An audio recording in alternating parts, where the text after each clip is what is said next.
in a response that he would have to change his presentation on the papacy in light of the information I presented to him. So I can't believe he would sit here in front of you and say, for 2,000 years the church has believed this about Matthew 16. That is untrue. Let me quote Dr. Jackson. In truth, the supremacy of the Roman See, as it has been understood in later times, was hardly at the time of Basil on the horizon. No bishop of Rome had even been present at Nicaea or at Sardica, where a certain right of appeal to his see was conceded.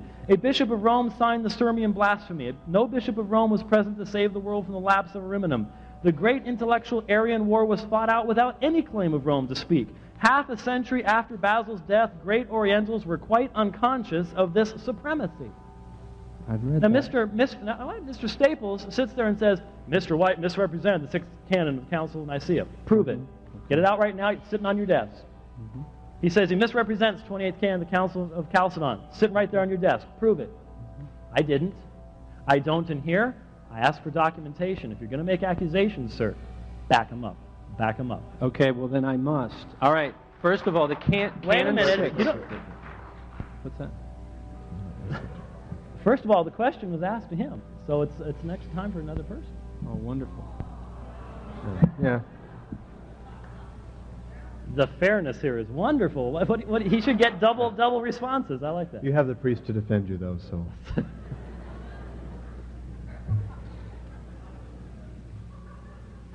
It seems to me that there's a logical contradiction in your position on the canon, and I'm wondering how is it that you can know with absolute certainty that the letter of Philemon, the contents of it, for example, are infallible, and yet you don't know that the letter of Philemon as a whole is part of an infallible canon? It's very interesting. I have the exact same level of certainty about Philemon that you have about the church. Mr. Staples just presented an argument for why he believes the church is infallible that was based upon what?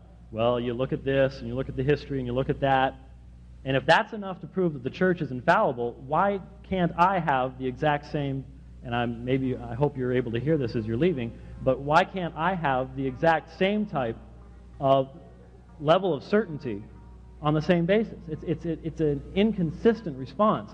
The canon is given by God. The canon is determined by God's act of inspiration. That makes it a revealed truth, but it's a part of Scripture. Now, I answer the same question. How can I have infallible knowledge of every bit of content of the Bible? I don't have infallible knowledge of every bit of the content of the Bible. Sufficient knowledge, just like the Jews that Jesus said, you are accountable for the Scriptures. Mr. Staples says they didn't have any infallible authority, but they were held accountable. Why can't I? I don't understand why people will not deal with this issue other than saying, well, just like my friends in Salt Lake City do. They say, you can't even know what's in the Bible because you don't have the prophet to tell you. And I say, yes, I can. Oh, no, you can't. You need to have someone to tell you. You need the golden index. Now, they don't say that, but I call this the golden index syndrome. And Mr. Staples says, well, Mr. White can't give us one verse that gives us this canon in Scripture, and that denies sola scriptura, as if the canon was some extra biblical revelation. I'm really hoping that Mr. Staples will deal with what I said about the canon in here. I sent him the book. It would be nice if he'd respond to actually my position instead of a characterization of my position. That would be helpful to all of us here. Answer how the man before Christ, he says the man knew by keeping tradition. Infallibly? I'd like him to answer, did a man know infallibly, as you asked me? He's got 2 minutes, probably more to do that right now. I already answered that question, and once again, and what I encourage you to do is get the tape, wind it back, and listen to what I said. I already answered it. But now, as far as your question about Philemon, I am not saying the Catholic Church does not say that we create the canon. The Catholic Church recognizes the canon authoritatively. Okay, there is a huge difference. We do not say that Hippo in 393 created the canon. The Scripture is inspired, if you say materially, in the order of being, so to speak, but in the order of knowing. You cannot know that in the way, what Mr. White is saying in essence is, well, you just read the Bible and it'll confirm itself in your heart. And lots of people agreed about it in the early church. He gives you his opinion of what the fathers say, his opinion of, even though I can show you canons from the early church that disagree with the canon that we accept today in the church. Well, we just know today. How do you know? Well, if you read the Bible, and Mr. White has said it, when God speaks his word, he doesn't need to show you his business card. In other words, that is no different than the Mormon who said, when you ask him, why do you believe these things? Oh, I've got a burning in my bosom. Folks, that might be lunch. We need, and finally, folks, the reason why we need more than just an authority, even that the saints in the Old Testament had, is because the New Testament is a better covenant established on better promises, and we have a greater authority, so much so that Jesus could say to the church, if they hear you, they hear me.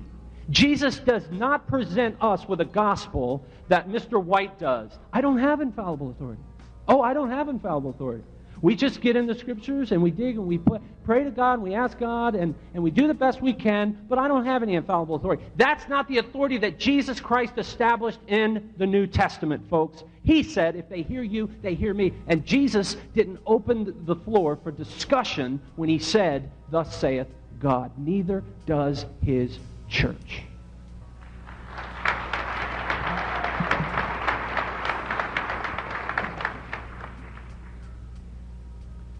One last question for Mr. Staples, since we began with Mr. White. And then we'll have our 10-minute concluding statement. So sorry we're not able to get to all the questions, but I'm sure that our Don't speakers, leave before the concluding. Our speakers will be very happy to see you afterwards, at least for some time. But there are 10-minute concluding statements from each of our speakers. Yes. Mr. Staples, you've made much of the fact tonight that the reason Protestants are divided is because they don't have a person or a group of persons that they can turn to say, thus saith the Lord. My question is, where were these people hiding who were able to infallibly end all of these arguments in 1054 where the East split from the West?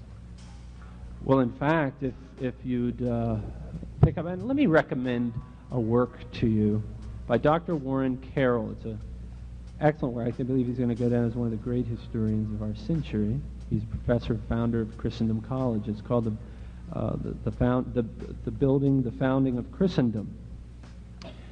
And if you are even remotely versed in the history of the church, you see that in fact exactly that happened. That is, the church did in fact deal with every single heresy there was. In fact, Athanasius, whom my opponent is so fond of quoting, says that the Council of Nicaea, if I can find the exact quote here,